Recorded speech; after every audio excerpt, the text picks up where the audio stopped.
এদের কোনো কোনো নেতৃবৃন্দের দিকে যদি তাকান, দেখবেন যে তার দৃশ্যমান কোনো ব্যবসা নাই। অথচ 5 বছর পরে তিনি যখন আবার সংসদ সদস্য হওয়ার জন্য তার আর্থিক বিবরণী নির্বাচন কমিশনে পেশ করেন, তখন দেখা যায় কোনো দল সরকারে থাকলে তার এক এক নেতার সম্পদ 700-800 গুণ বেড়ে গেছে। ওরে বাপরে বাপ, এত বরকত! আমার দেশের কৃষক নুন আনতে পান্তা ফুরায়, রক্ত পানি হয়ে ঘাম জড়ায়, কাঠ ফাটা রোদের মধ্যে অনেক সময় মাথা ঘুরিয়ে পড়ে যায়, ক্ষেতের ফসল বিক্রি করতে না পারে মনের জ্বালায় রাস্তায় ফেলে ধ্বংস করে দেয়। তাদের কপালের কোনো পরিবর্তন হয় না।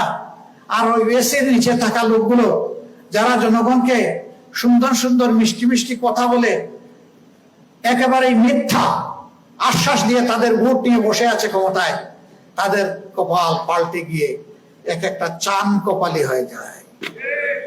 চাঁদের আলো রোশনি সেখানে জল খায়। আর আমার ওই কৃষক শ্রমিক বন্ধুটির মুখের দিকে তাকানো যায় না, আমার বোনটির মুখের দিকে তাকানো যায় না। দুধের বাচ্চা দুধ পায় না, এরকম বহু মা আছে, তার পুষ্টির অভাবে তার বাচ্চাও সাফার করছে অপুষ্টি, রোগে বালাই।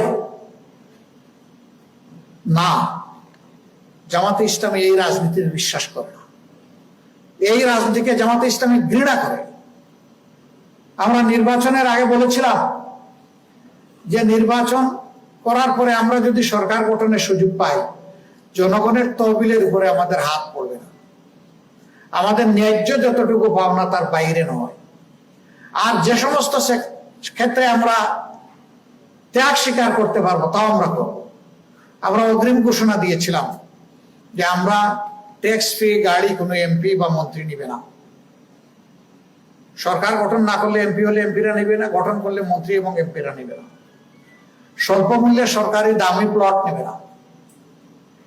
আমরা অভিনন্দন জানাই, বিএনপি নির্বাচিত হওয়ার পরে সরকার গঠনের পরে তারা বলেছে তারাও নিবে না। এবং সংসদে দেখেছেন যে দুই দল মিলে আমরা এক হয়েছি যে ওই ট্যাক্স ফ্রি গাড়ি এখন থেকে আর কেউ কিনবে না। অন্য 10 জন যেভাবে কিনে, সংগতি থাকলে প্রয়োজন হলে তিনি ওইভাবে কিনবেন। আর এই সামর্থ্য না থাকলে আগে রিক্সায় চড়তেন, এখনো চড়বেন। যদি রিক্সা চড়ারও ভাড়া না থাকে তিনি পায়ে হাঁটবেন। বাইসাইকেল চালায় থাকলে এখন বাইসাইকেল চালাবেন। তিনি এমপি হওয়ার কারণে রাতারাতি তার জীবন পরিবর্তন হওয়া, এটা আমরা পছন্দ করি না।